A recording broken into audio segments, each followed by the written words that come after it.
حيم بينتون وقف لنا زي خوتون يا وذخوت جدودو. Birshot Maria Rabotai, avec la permission d'Hachem, j'espère que vous allez bien. Je souhaite à vous tous une bonne semaine.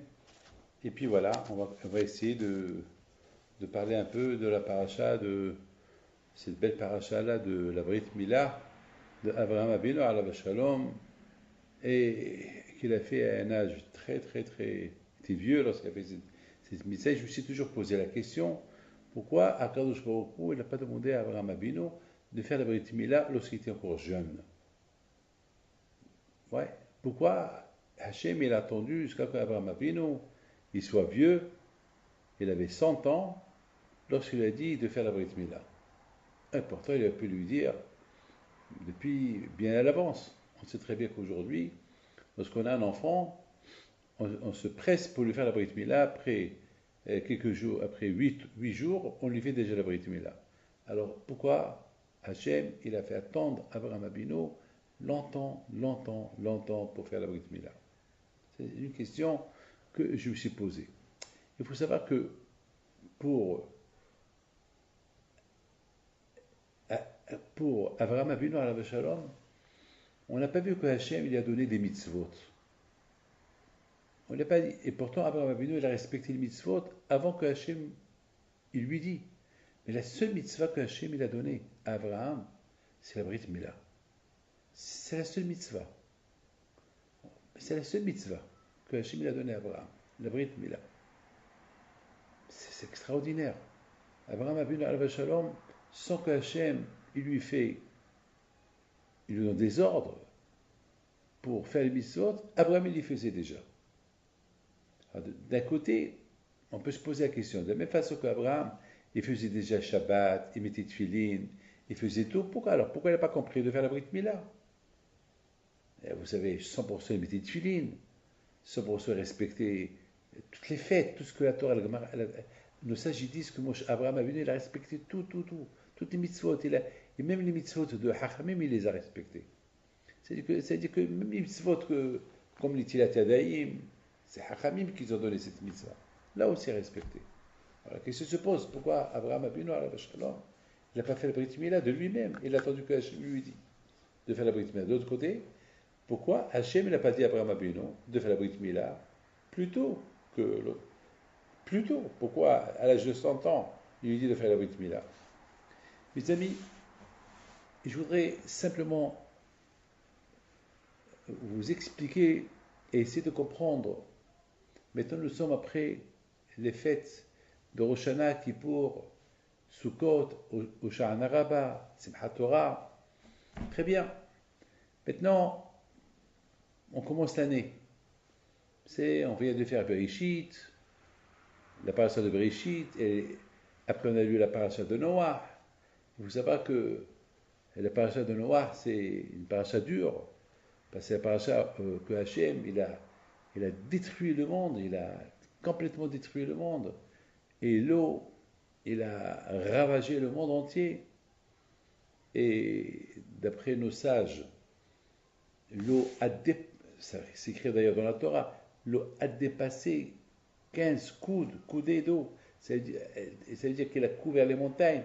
C'est-à-dire qu'il n'y avait plus de monde. Tout le monde entier. Et c'était dur, hein. C'était dur que Hachem y voit sa création, tout ce qu'il a créé, qui est détruit. C'est pas facile, hein, de voir que Hachem y voit son monde se détruire. Toute la nature, tous les hommes, tous les êtres humains, tous les animaux, tout a été anéanti. Celui qui est resté, Noah, sa femme et ses 3 enfants et leurs femmes. C'est tout ce qui est resté. Et puis, encore une fois, de Noah, encore, le monde a été créé encore de Noah. Et comme vous savez tous, ce Hachamim, ils disent sur Noah. Hachamim, ils disent que Noah, c'était un grand tzaddik. Mais uniquement par rapport à sa génération, il était un grand tzaddik. Mais si on parle, s'il était la génération d'Abraham Avinu, il n'aurait pas été tzaddik comme Abraham Avinu. C'est-à-dire pour ces générations. Alors maintenant, la question qu'on se pose, pourquoi Haramim il vient et dit des choses pareilles? Il vient Haramim dire que Noah, par rapport à sa génération, était un grand tzaddik. Mais s'il aurait vécu à la génération d'Abraham, il aurait été pas autant de tzaddik par rapport à Abraham. Abraham était plus que lui. Donc la question se pose, comment on peut dire une chose pareille? La Torah, elle confirme que Noah est un tzaddik. Que n'importe, quelle génération il vivait. La Torah elle dit que Noah est un tzaddik. Si la Torah elle dit que Noah est un tzaddik, il était un tzaddik. Alors comment on peut venir maintenant et dire que oui, Noah est un tzaddik uniquement pendant sa génération, pendant ses générations parce qu'il a vécu longtemps, mais s'il aurait vécu à la génération d'Abraham, il n'aurait été pas autant de tzaddik comme qu'il était. Pourquoi c'est critique? Même Hachem, il a dit à Abraham, même Hachem, il a dit à Noah, tu es un tzaddik. Même Hachem, il a dit à Noah, tu es le seul tzaddik qu'il y a dans la génération. Il a confirmé. Et la Torah donne beaucoup des éloges à Noah. Et même lorsque Noah s'est saoulé, il ne savait plus quoi faire. Et malgré tout, même qu'on le critique un peu, au lieu, après le déluge, qui s'occupe un peu de la création du monde, lui il s'occupe un peu de lui-même, il se saoule, et il a bu de la brocha, du vin, et après il a commencé il s'est déshabillé, il faisait n'importe quoi, et malgré tout, Noah est resté tzaddik. C'est vrai, c'est pas pour un grand tzaddik de se saouler. Bon, le pauvre était un peu déprimé lorsqu'il a vu le monde entier qui était détruit. Et en plus, quelque part, nos sages, il accuse. Il dit, oui, Noah, tu n'as pas fait le même travail qu'Abraham Avinu, parce que toi, tu as sauvé ta peau, tu n'as pas sauvé les gens. Mais quand même, ça va. Que voulez-vous que Noah ait fait de pauvre? Que voulez-vous que Noah ait fait? Il a tout essayé. Il a tout essayé pour vous savez que ça lui a pris 180 ans pour construire la Teva, l'arche. L'arche de Noé, ça lui a pris 180 ans. Et pendant 180 ans, les Juifs passent, ils se moquaient de lui. Ils lui disaient, qu'est-ce que tu fais? Il leur dit, le bon Dieu va apporter le déluge et vous allez tous mourir. Et moi et mes enfants, les seuls qu'on va rester vivants. Les gens se moquaient de lui. Comment voulez-vous que... Alors, ça veut dire qu'il a parlé, il a fait ce qu'il pouvait faire, mais personne l'a écouté. Alors, comment il y a de nos sages qui le critiquent, que Noah, il a sauvé que sa peau, et s'il aurait été à l'époque de Abraham, il ne va rien du tout par rapport à Abraham. D'accord. Abraham, c'était un grand, mais Noah, pour ses générations, c'était un grand. Mais pourquoi? Bon, il y a ceux qui disent le contraire. Il y a ceux qui disent que si sa génération était grande, donc la génération d'Abraham, elle aurait été encore plus grande. Mais maintenant, je parle du côté de ceux qui le critiquent. Je parle d'après ces commentaires-là qui critiquent Noah, qu'il n'a pas fait assez pour l'humanité comme qu'il a fait Abraham. Alors, je me pose la question, qu'est-ce qu'il pouvait faire de plus? Il a tout fait. En plus, c'était un tzaddik. Moi, je vous dis quelque chose. Être un tzaddik avec les Rechaim, c'est dur. Hein? Alors, c'est déjà ça. Déjà ça, c'est beau.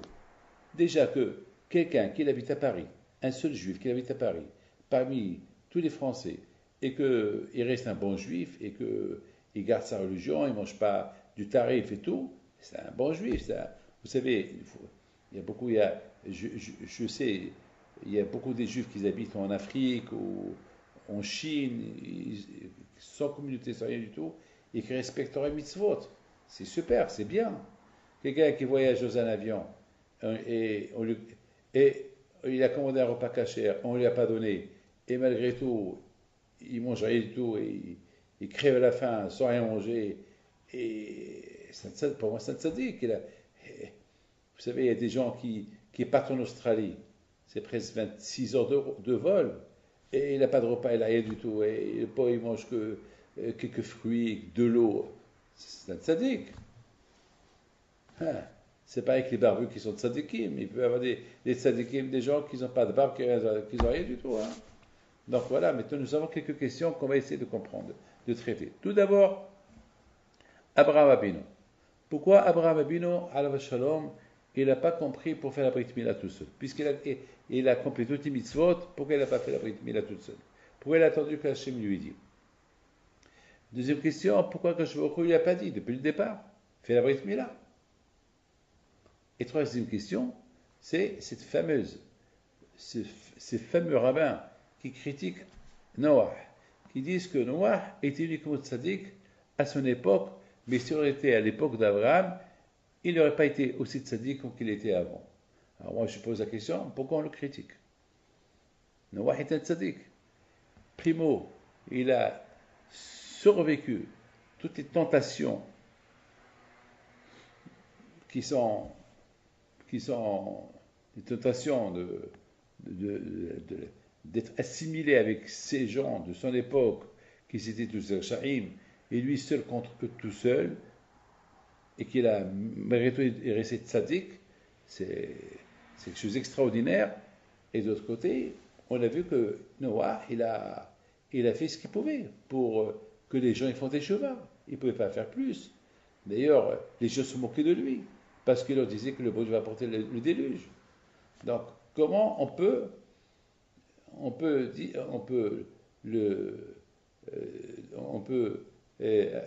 manquer à son respect et manquer à son honneur, à son kavod, et dire non, tu ne vois rien du tout, tu as sauvé ta peau, c'est à cause de toi qu'il y a eu le déluge, j'aurais pu faire quelque chose. Qu'est-ce qu'il aurait pu faire? Vous savez, il y a plein de questions hein, sur Noah. Plein de questions. Vous savez, j'ai lu beaucoup de réponses, mais vous savez, c'est dur de trouver une réponse à cette question-là. Et surtout que lorsqu'on dit que Noah était Bekatne Amana, lorsqu'Hachem a apporté le déluge, on voit que Noah est resté dehors. Il voyait le pluie qui tombe, lui il reste dehors. Il a fallu que Hachem il le pousse à l'intérieur, il ferme l'arche sur lui. Alors sur ça, nos sages disent, il croyait pas. Il croyait qu'il allait avoir le déluge, et il disait peut-être oui, peut-être non. Comment on peut dire que Noah, qu'il a construit la Teva avec une grande émouna, on peut dire que il avait des doutes sur le bon Dieu? Pas possible. Mes amis, avant que je réponde à tout ça, tout d'abord, il faut savoir une chose, qu'après les fêtes, maintenant, on commence le début de l'année. Alors, c'est quoi le début de l'année? C'est quoi? Maintenant, vous croyez que le début de l'année, c'était à Rosh Hashanah. Il faut dire que le vrai début de l'année, c'est maintenant. Pourquoi? Parce qu'à Rosh Hashanah, c'est vrai, c'était le début de l'année, mais vraiment le vrai début de l'année, c'est après les fêtes. Parce que Rosh Hashanah, Kippour, Sukkot, c'était la fête, c'était les fêtes. On était occupés avec la Teshuvah, on était occupés avec la fête de Kippour, le grand pardon, on était occupés pour acheter le loulab, le hétrog, on était occupés de faire la Hoshana Rabbah, la veillée, la Simchat Torah. Donc on était occupés dans les fêtes. On était dans la, vous savez, on était dans les fêtes. C'est comme quelqu'un qui prépare le mariage et tu viens demander quelque chose, il te dit attends, mais tu es sur la préparation du mariage, après le mariage. Et tu lui parlais pendant le mariage, tu dis attends, mais attends, ce mariage, attends, plus tard. On discute après le mariage. Vous savez, il y a le concept des fêtes, c'est on est occupé avec les fêtes. Donc mettons, c'est après les fêtes après les fêtes, soudainement, imaginez-vous le Shabbat. Pendant les préparations du Shabbat, on vient, le mari qui vient chez sa femme et lui dit on va discuter. Elle va dire attends, mais toi je prépare le Shabbat, hein, c'est pas le moment de discuter. Et après le Shabbat, on discute. Vous savez très bien qu'après les fêtes, on se sent un peu vide. Par exemple, pendant tout un mois de fêtes, c'était les slihot, les fêtes, les invités, la prière, les synagogues. Et surtout cette année, on avait chaque fois 3 jours de fête. C'était pas facile pour nous. Mais maintenant, soudainement, après les fêtes, c'est là que Le vrai début de l'année, ça commence maintenant. C'est ça le vrai début de l'année. Maintenant, il faut savoir une chose. Qu'est-ce que, qu'est-ce que Hachem veut de nous au début de l'année? Comment on peut se préparer pour le début de l'année?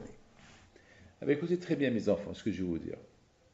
Tout d'abord, maintenant, il faut savoir que le vrai début de l'année, c'est il faut voir comment on a terminé l'année. L'année dernière, comment on l'a terminé? Parce que pour bien commencer le début de l'année, il faut savoir comment tu l'as terminé. Alors, comment tu l'as terminé? Ben, tu l'as terminé avec un bilan. Le bilan de l'année qu'on venait de terminer. Ben, j'ai fait ceci, j'ai fait cela, et entre-temps, il y a Rosh Hashanah qui pour, on a fait Teshuvah, on a demandé pardon au bon Dieu, et bon, j'ai terminé mon année comme ça. Ah, mais toi, tu veux commencer l'année? Ah ben, il ne faut pas recommencer les bêtises que tu as fait l'année. Le début de l'année, c'est, il faut qu'il y ait toujours devant tes yeux la référence des bêtises que tu as fait l'année dernière. Qu'il ne faut pas la commencer. Ça, c'est ce qu'on appelle la bonne année. C'est comme ça qu'on commence l'année. On commence l'année lorsqu'on on, vraiment on répare. on- Bien sûr qu'on a réparé. On a fait Rosh Hashanah, on a fait Kippour. Le plus important, c'est pas, il ne faut pas le recommencer. Tout, tout, la chose la plus importante, c'est mettre à terme les bêtises qu'on a fait l'année dernière. C'est ça, c'est ça, mes amis, le début de l'année. Le début de l'année, c'est de faire un stop. Un stop. Alors, écoutez très bien. Il y a beaucoup de gens qui, qui font teshuva, ils font pénitence, à Rosh Hashanah, Kippour, et ils disent à Hachem, pardon pour tout ce qu'on a fait, je vais être bien, je vais être super, je vais bien commencer. Très bien. Alors peut-être qu'il va commencer à être bien. Mais dès que les fêtes, l'ambiance des fêtes est partie, bon, et on reprend les habitudes de la. Donc ça veut dire, il va suivre la fin de l'année dernière. Ça veut dire que c'est comme s'il efface, donc il n'y a pas de début de l'année pour lui maintenant. C'est la suite de l'année dernière. Donc il n'y a pas de, donc il n'y a pas de Bereshit. Il n'y a pas de début de l'année. Le début de l'année, ça veut dire, je fais à terme tout le passé, je fais une croix sur le passé, ça veut dire, je me rappelle toujours de mon passé, mais à ne pas répéter. Ça, c'est le début de l'année. Je commence mon année avec, avec une nouvelle page. Avec une nouvelle page. Regardez-moi. Si je prends un livre et je l'ouvre, il y a toujours une page qui est vide. Je termine le livre et vers la fin, il y a encore toujours une page qui est vide. Et entre-temps, il y a un livre qui est là. Le livre, il est là. Toute notre année, c'est comme un livre, une histoire. Une histoire, une histoire. Il y a toujours un début, il y a toujours une fin. On termine l'année, on recommence encore la nouvelle année. Mais cette nouvelle année qu'on recommence, il faut qu'elle soit vraiment une nouvelle année, pas la suite de l'année précédente. De les bonnes choses, oui, c'est la suite et améliorée, mais lorsqu'on parle de mauvaises choses, c'est à terme le passé et voir l'avenir, le futur. Mes amis, il y a quelqu'un qui vient chez moi parce que il me demande, il a dit que il a divorcé et maintenant il veut retourner avec sa femme. Je lui dis, c'est super, retourner avec ta femme, c'est bien. C'est une mitzvah de retourner avec ta femme. Et il me dit, mais elle ne veut pas. Je dis, ben, je la comprends, parce que elle n'a pas 10 ans de souffrance avec elle, c'est énorme. La pauvre, tu l'as tuée.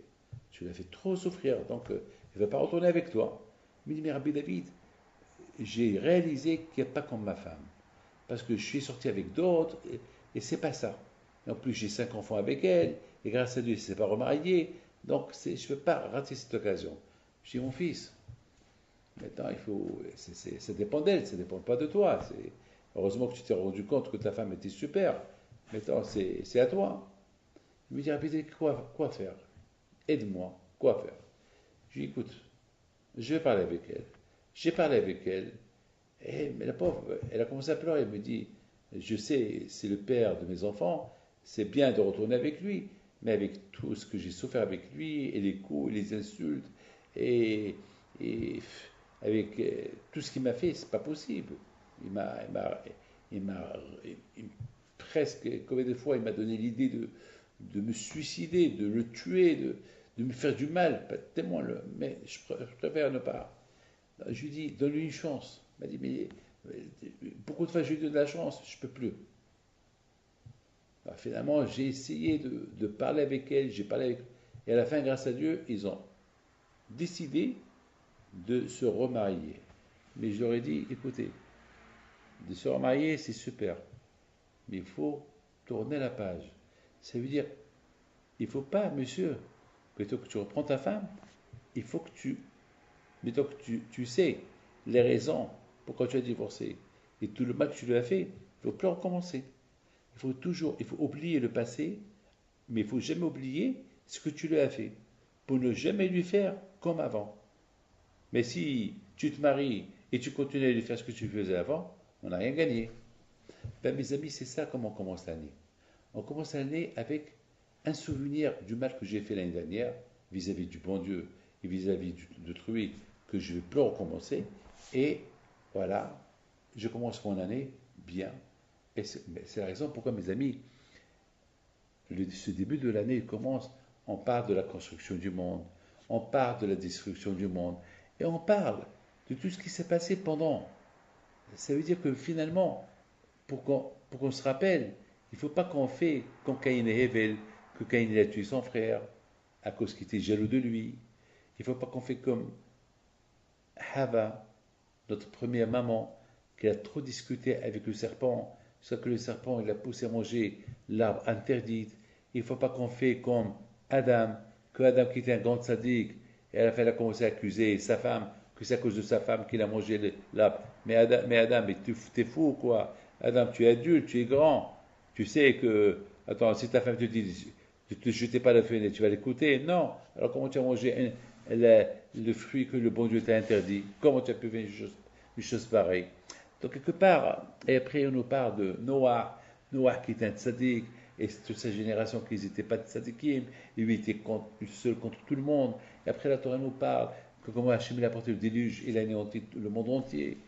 Tout le monde et après la renaissance du monde avec Noah, et après la création, après jusqu'à la venue de Avraham Avinu, le tzaddik. Vous voyez, ça veut dire que la Torah, après Rosh Hashanah, Kippour, Sukkot, et Simchat Torah, et Hoshana Rabbah, on commence à parler de la nouvelle, de la recréation du monde, quelque part, pour nous dire, hé, il ne faut pas que ça vous... Regardez qu'est-ce que la jalousie peut faire.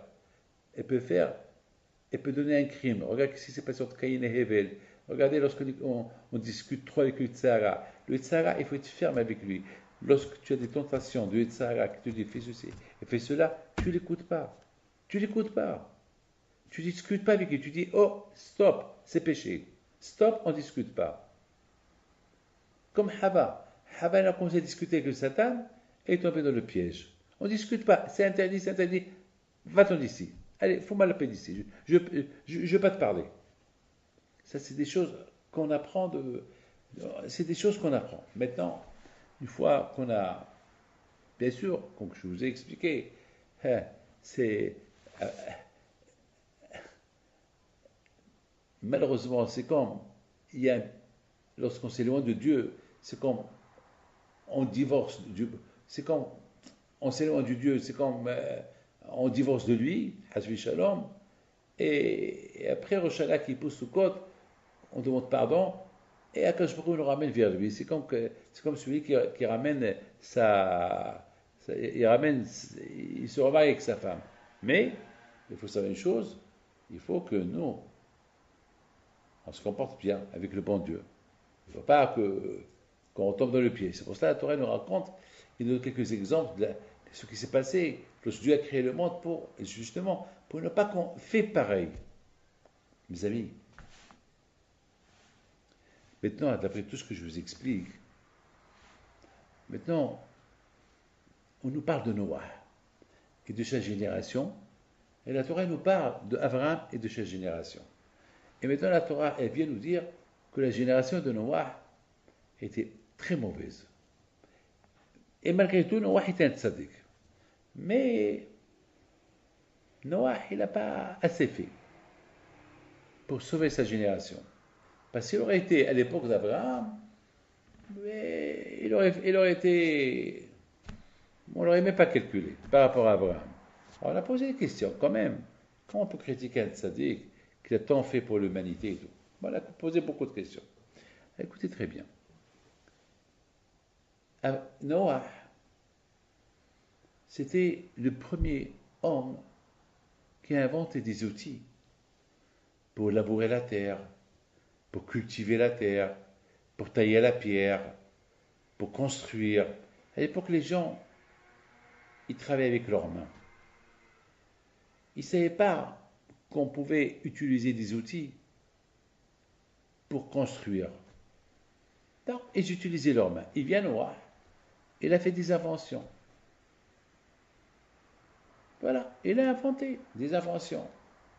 Maintenant, c'est grâce à Noah, maintenant que les gens, ils ont eu, c'est pour ça que Noah, il s'appelle Noah. Pourquoi Noah? Du verbe Menoha.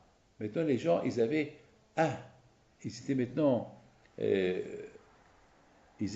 tranquilles, et maintenant ils avaient la tranquillité, et maintenant ils se blessent plus, et maintenant ils sont vraiment, ils se sentent super. Et c'est grâce à qui? Ben, grâce à Noah. Noah, tu as porté pour l'humanité, enfin, si Noah était à notre époque, on lui aurait donné le prix Nobel. Le prix Nobel, il a inventé des choses, waouh! Comme ceux qui ont inventé, par exemple, des choses qui apportent du bien pour l'humanité, on leur a donné un prix Nobel.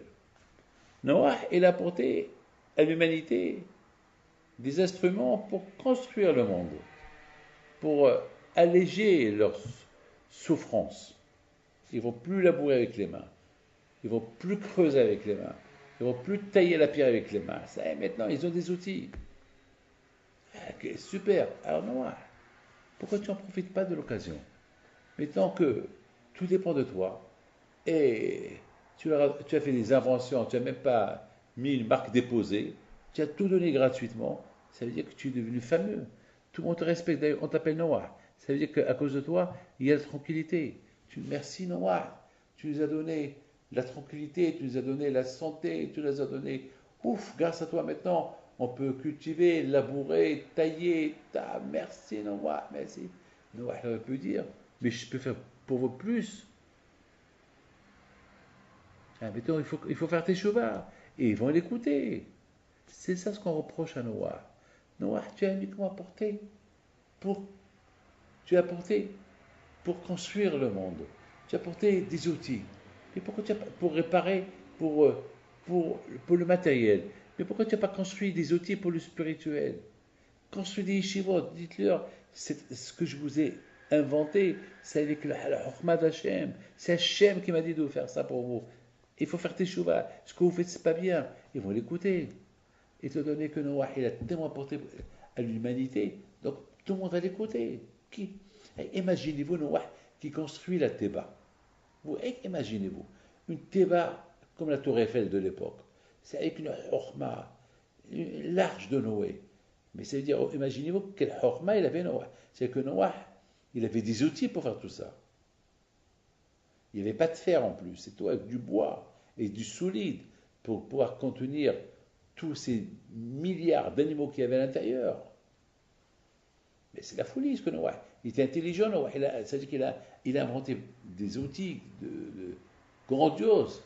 De la même façon que tu as inventé des outils grandioses pour l'humanité, pourquoi tu n'as pas construit l'humanité elle-même? Tu as construit que le matériel. Et pourquoi tu n'as pas construit le spirituel? La différence entre Noah et Abraham, c'est qu'Abraham, c'est écrit sur Abraham, Abraham, lui aussi, il a profité du succès qu'il avait à l'époque. Abraham, lorsque Nimrod, il l'a jeté dans le four, Abraham il est resté vivant. Lorsqu'il sort du four, tout le monde, ils ont commencé à se prosterner devant lui. Ils ont dit, tu es un Dieu. Il a dit, non, je ne suis pas un Dieu, je suis un être humain comme vous, c'est le bon Dieu qui m'a sauvé. Et qui c'est ce Dieu-là? Le Dieu qui a créé le ciel et la terre. Il est invisible. Mais c'est Nimrod, Dieu. Nimrod, c'est un être humain. Nimrod, il vous fait tromper. Il vous fait croire qu'il est Dieu. Il n'est pas Dieu. C'est un fou. C'est un maboul. C'est un voyou. C'est un bâtard. Un rachat. Il y a Dieu. Même Nimrod, il avait peur d'Abraham.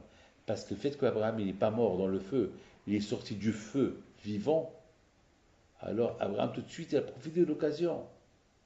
Au lieu, les gens ils ont commencé à lui jeter de l'argent. Il a dit que prenez-moi votre argent, je ne veux pas de votre argent. Qui m'a sauvé du feu, Hachem peut me donner l'argent. Allez, allez, allez, allez. Ils ont vu qu'il n'est pas matérialiste, ils ont commencé à l'écouter, et là, il les a convertis. C'est la folie. Mais vous comprenez la différence entre Noah et Abraham. Noah est devenu fameux par rapport aux outils qu'il a créés pour l'humanité. Au lieu qu'il en profite de ses inventions matérielles pour l'humanité, pour les rendre spirituelles, pour le dire avec ces outils matériels, on peut servir Hachem avec ces outils matériels. Lui, il n'a rien fait. Tamim, il était simple, humble, il s'occupait de personne. C'est pas beau. Abraham Abinu, par contre, lorsque son nom il a grandi, au lieu qu'il vit caché, non, il a commencé à faire montrer la présence de Dieu. Donc, quelque part, si Noah était un tzaddik, la Torah il confirme qu'il était un tzaddik.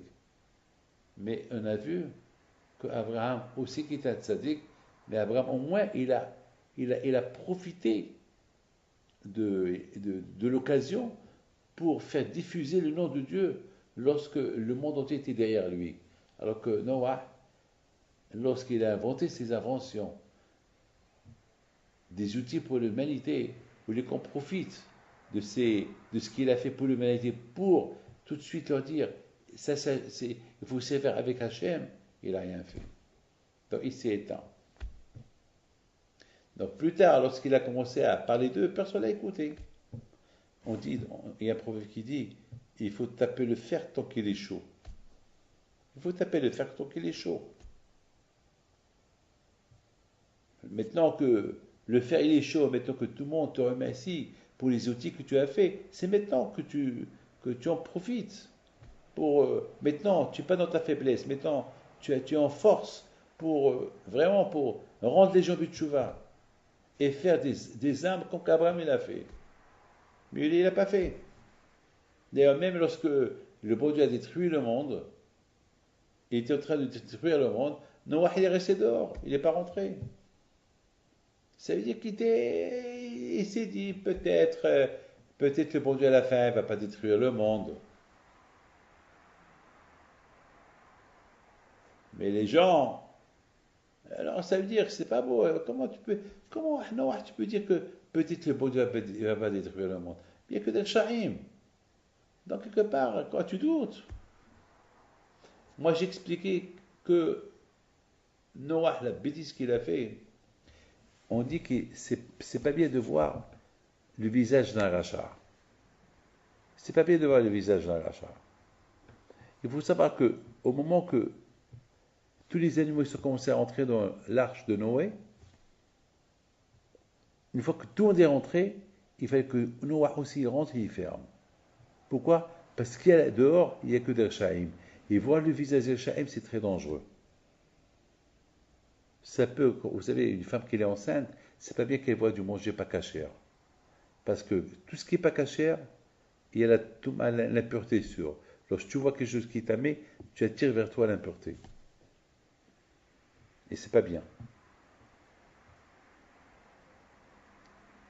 C'est pour ça qu'on dit, le Père Kavod dit, il faut toujours s'éloigner d'un voisin qui est rachat. Parce que tu vois le visage d'un voisin rachat, tu risques de devenir comme lui. Et le Rambam, il dit aussi, selon l'environnement où on habite, on devient. On habite dans un environnement de Sha'im, on devient rachat. On habite dans un environnement des tzadikim, on est tzadikim. Mais, quand même, il y a beaucoup de gens qui sont tzadikim, qui habitent des environnements qui ne sont pas bien, et eux, ils sont restés bien. Bon, ça, c'est des miracles. Mais ce n'est pas conseillé d'habiter dans des environnements qui ne sont pas bien. Mes amis, je pense que Noah, le fait que tout le monde est rentré à l'intérieur, pas tout ce qui est rentré à l'intérieur, c'était propre. Pas tous ceux qui ont fauté, les amis qui ont fauté entre eux, ils sont restés dehors. Ils sont rentrés uniquement les propres, ceux qui n'ont pas fauté avec d'autres, parce que vous savez à l'époque du déluge, les animaux ils allaient entre eux. Chaque animal il allait avec un autre, le chameau avec le cheval avec le tigre avec le lion. C'était c'est écrit dans la Torah Tishahet Haaretz. Donc tout ce que Hachem il a, il a, il a envoyé vers la Théba, que ceux qui n'ont pas, que des, les espèces pures, les araignées, deux araignées, deux de chaque. Bon, mettons, tout ce qui est rentré à l'intérieur, c'était tout du pur. Mettons, ses enfants, ils étaient à l'intérieur, les femmes. Toi, Noah, le fait qu'il est resté dehors, il a vu il voyait les visages de Shaim. Et le fait qu'il voyait les visages de Shaim, l'ashpa de Shaim, l'influence de ces visages-là de Shaim, ça l'a empêché de rentrer. Comme je vous ai dit tout à l'heure qu'il ne faut jamais voir, et pour ne pas être imprégné de quelque chose de mauvais, il ne faut pas le voir, il faut l'éviter. Moi, une fois que j'ai vu quelque chose qui n'est pas bien, ça m'est resté dans ma tête plusieurs années. Sauf que j'ai prié Hachem qui me l'enlève de ma tête. Parce que vous savez, les yeux et le cerveau, c'est des photocopies, tu vois, et le cerveau il fait une photocopie et ça reste à l'intérieur. Et vraiment, pour l'enlever, il faut des prières, il faut une teshuva. C'est ça. Donc, mes amis, maintenant, vous comprenez que Noah, il n'a pas fait assez de travail. Malheureusement, Noah, il n'a pas fait assez de travail, Noah. Malheureusement. Malheureusement, malheureusement. Il aurait pu faire, il aurait pu, regardez, ici aujourd'hui en France, il y a beaucoup de problèmes avec le Parti Socialiste. Aujourd'hui en France, c'est le Parti Socialiste qui gouverne la France. Il y a des bagarres entre eux. Et même le président, il est plus écouté comme avant. On dirait qu'il y a un malaise. Pourquoi? Parce que malheureusement, il y a des problèmes. Chacun, il veut gouverner, c'est pas bien. Pour qu'il réussisse, pour que un parti réussisse, il faut que tout le parti soit uni. Mais s'ils sont désunis, ils sont contre, et chacun il veut être le Premier ministre, et chacun veut être le président, et que on fait pas confiance au président, et c'est pas bien. Donc, il faut que un président, pour qu'il soit écouté, il faut que depuis le départ, il reste fort. Il faut être très fort. Il faut que, dès que ça ne va pas, il faut vite éliminer. Mais lorsque ça ne va pas, il les laisse, après c'est la révolution. Donc le problème c'est ça. Noah, à un moment donné, il avait la force. Il était en force de changer le monde si vous voulez. Au moment qu'il leur donnait des outils, c'était aussi le moment de changer le monde pour être croyant. Il n'a pas fait. Et une fois qu'il n'a pas fait, c'est trop tard. Et au moment qu'il a commencé à parler sur le bon Dieu, déjà, il s'est refroidi déjà entre-temps. Ils ont fait des outils, d'autres outils plus sophistiqués, ce que Noah il a fait, parce que ce que Noah il a fait maintenant, ils les ont améliorés, donc Noah est passé à l'oubli. Il est passé à l'oubli, Noah. Alors qu'Abraham a vu Noah, lorsque les gens, ils ont vu la grandeur d'Abraham, ils ont vu qu'Abraham c'était un super, le miracle qu'ils ont vu, il a profité du miracle qui lui est arrivé pour ramener les gens vers la Torah. Il était au moment, il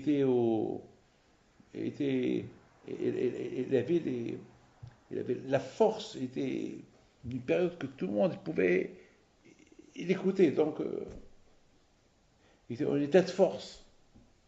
Vous savez, nous, il y a une différence entre notre jeunesse et notre vieillesse. Tant qu'on est jeune, on est en état de force pour bien servir à Kadosh Baruch Hu, que même lorsqu'on vieillit, on peut servir à Kadosh Baruch Hu. Mais que Dieu préserve. Si on ne sert pas à Kadosh Baruch Hu dans notre jeunesse, et c'est que dans notre vieillesse qu'on veut servir à Kadosh Baruch Hu, c'est différent. Malheureusement, mes amis,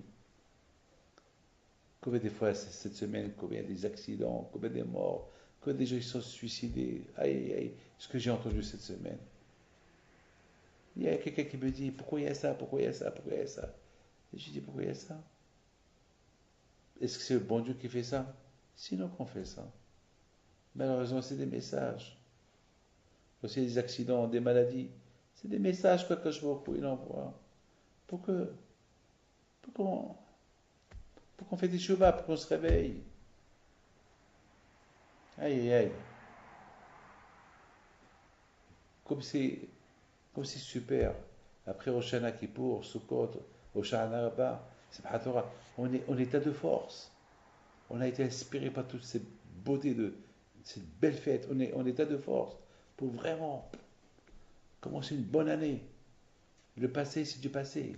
On ne va pas faire la suite au passé, les avéros du passé, c'est du passé. Maintenant, c'est la suite de ces belles fêtes qu'on a fait.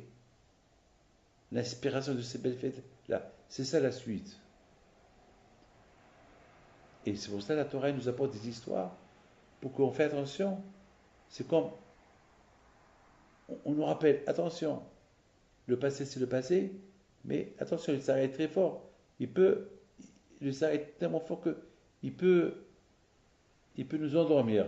Alors on lit toutes ces parachutes-là, de Noah, de Caïn et Hével, de Hava et Abraham, et de Abraham Abin, Hava et Adam, pour nous rappeler le bon chemin qu'on doit prendre.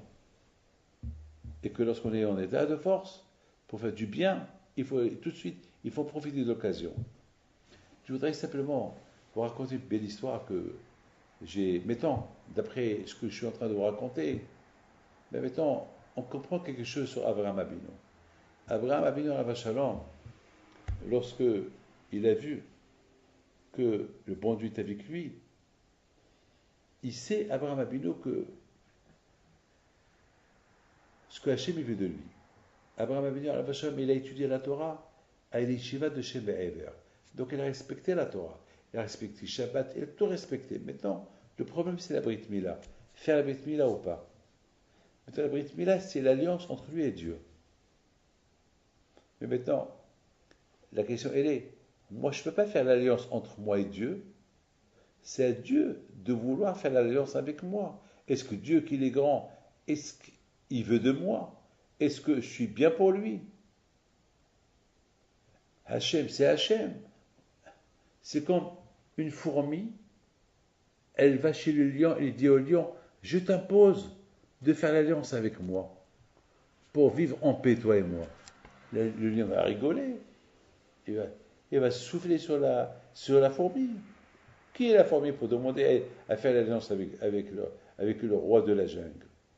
Donc les Abdil, Abraham Abinu Alav Shalom, il a tout fait.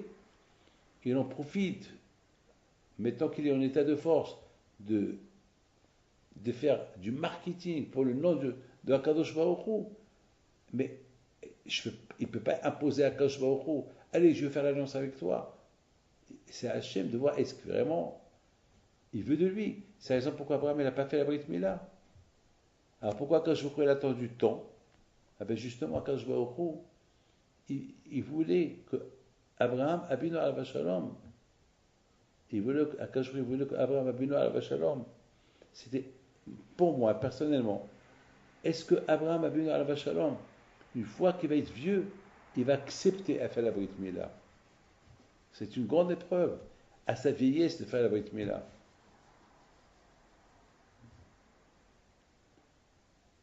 C'est la raison pourquoi Akadosh Baruch Hu l'a attendu. Parce qu'Akadosh Baruch Hu avec la Brit Mila, il voulait mettre Abraham à l'épreuve, dans l'épreuve. Est-ce qu'il va l'écouter ou pas? Et finalement, Hachem il a vu qu'Abraham Abinu Alav Shalom était prêt à faire la Brit Mila à l'âge de 100 ans. Avec toutes les épreuves qui sont autour de cette Brit Mila. Il était vieux et il n'a pas d'enfant. Et Hachem lui dit, et sa femme elle est vieille, et elle n'a plus les règles. Et quelle épreuve? Croire ou pas croire? Et Abraham, il rigole, il croit, il fait Brit Mila, et avec les Mouna. Vous imaginez comment Abraham Abinu, il a servi le bon Dieu devant tout le monde. Et là, ça c'était Abraham Abinu. Depuis sa jeunesse à sa vieillesse, il était toujours en état de force pour faire du marketing pour Akadosh Baruch Hu. Ça, c'est Abraham Avinu. C'est des choses qu'on apprend d'Abraham Avinu, alayhi shalom. C'est la raison maintenant que Hachamim, ils voient qu'entre Abraham et Noach, il y a un malaise. Entre Abraham et Noach, il y a un malaise. Noach, la différence entre les deux, c'est que Noach, il était en état de force pour profiter, pour diffuser le nom d'Hachem, il ne l'a pas fait. Tandis que Abraham, Avinu, lorsqu'il a vu qu'il était en état de force pour diffuser le nom d'Hachem, tout de suite, il en a profité de l'occasion, même lorsque tout le monde était contre lui.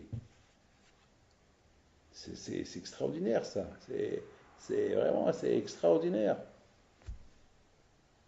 Vous savez que le monde y tient grâce au Hesed. Nos sages y disent qu'une fois Abraham Avinu, il a rencontré Shem, le fils à Noah. Il lui dit, dis-moi Hachem, le monde ne peut pas tenir sans Torah. Le monde ne peut pas tenir sans prière et sans Hesed.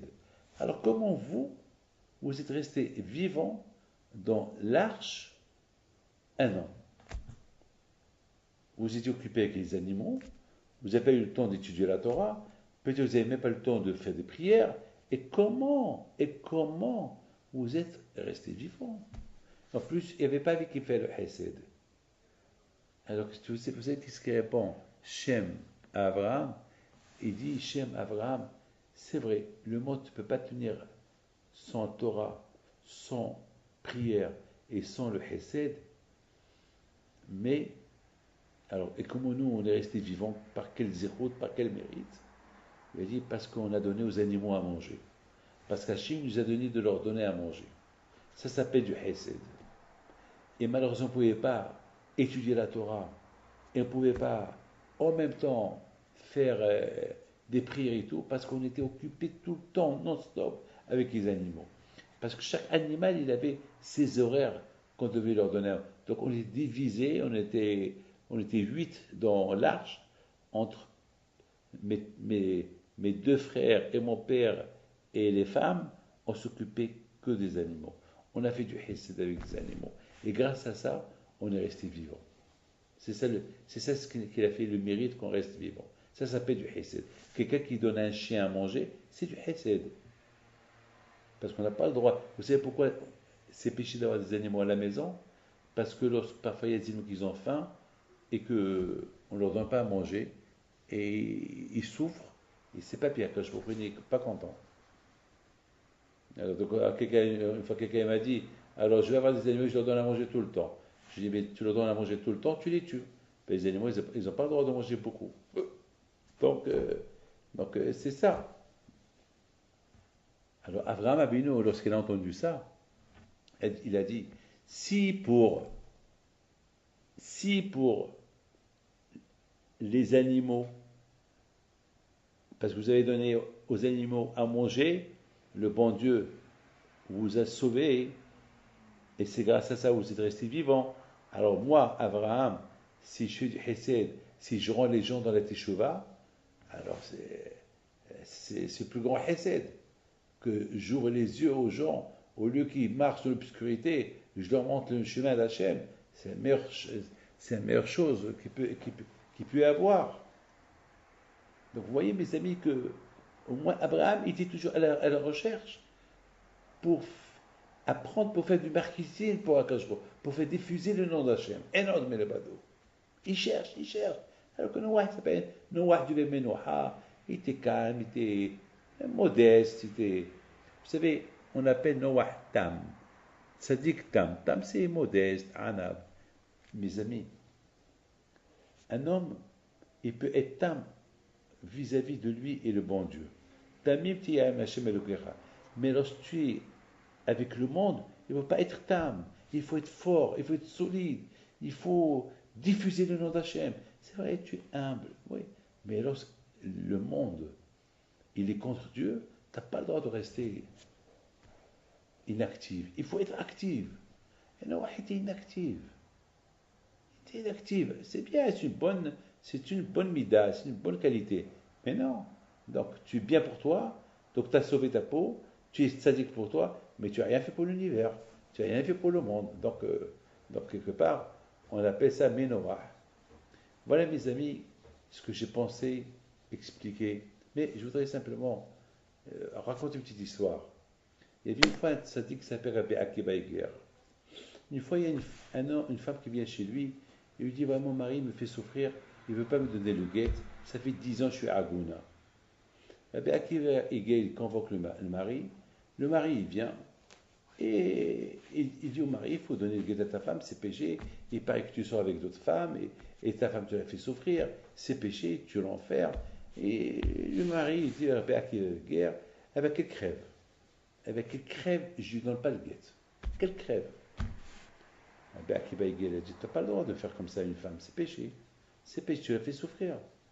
Tu sais qu'une femme mariée, elle peut être libre de son mari avec deux options. Une option, si le mari lui donne le guet et se libère de lui. Deuxième option, si le mari meurt, elle devient veuve, donc elle peut se remarier avec un autre. Mais toi, tu as deux options, ou ça ou ça. Le monsieur, il rigole. Il dit à Akiba Eger, eh bien moi, je préfère l'option de mourir. Je préfère mourir et ne pas lui donner le guet. Il dit à Akiba Eger, tu te trompes. Que Dieu préserve, ne parle pas comme ça. Hein. Tu risques de mourir. Hein. Eh bien, quelques temps plus tard, il est mort. Et la femme est devenue.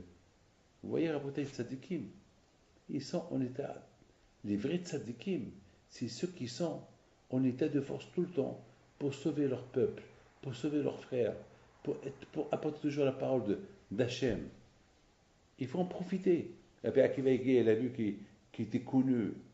Il y a beaucoup de tzadikim, on avait beaucoup de tzadikim que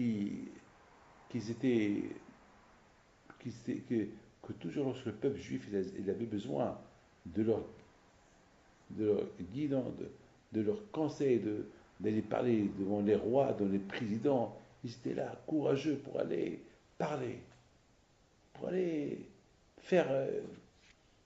C'est pas, ils se cachent. Il faut, mes amis, il faut qu'on suive la ligne d'Abraham Avinu. Mais il faut faire ça gentiment. Ça va pas de si quelqu'un il mange du cochon Shabbat, alors on va se disputer avec lui. Non, non, non. Il faut parler doucement. Et il faut être intelligent comment le convaincre. Ne rien dire, ne rien faire, c'est pas bien. Il faut être intelligent. Mes amis, il y a quelqu'un qui n'a pas voulu donner guet à sa femme. Eh ben, je racontais l'histoire de Rabbi Akiba Eger. Il a eu peur, il a donné la guet à sa femme la même semaine. J'avais de la peine pour cette femme skina. Ça fait presque 15 ans qu'il ne veut pas lui donner le guet. 15 ans. Il se sauve, il ne veut pas, j'ai fait peur. J'ai raconté l'histoire de Rabbi Akiba Eger, il a eu peur, alors il a donné le guet. La pauvre cette femme, au moins, elle ne va jamais se marier, mais au moins elle est libre, la pauvre. Abraham, il a utilisé le potentiel, il avait une potentiel de diffuser le nom d'Hachem. Allez, il l'a fait. D'ailleurs, c'est pour ça qu'il s'appelle Avraham Goyim. Le monde, il l'appelait le père des nations. Il a utilisé l'état de force où il était. Alors que Noah, il avait aussi, mais il a perdu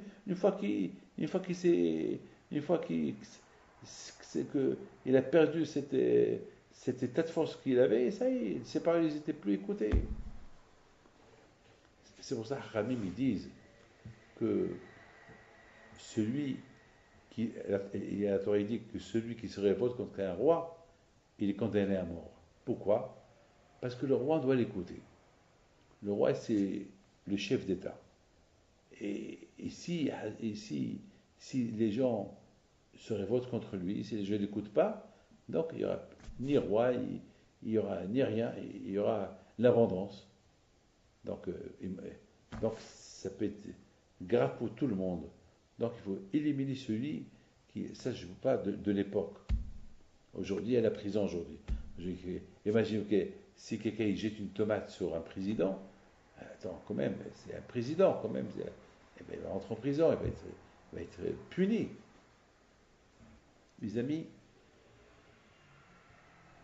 je voudrais terminer avec la phrase suivante. Celui qui veut réussir,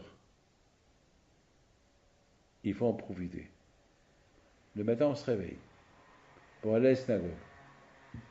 Eh bien, il faut en profiter. Tu t'es levé, ah ben profite. C'est une force.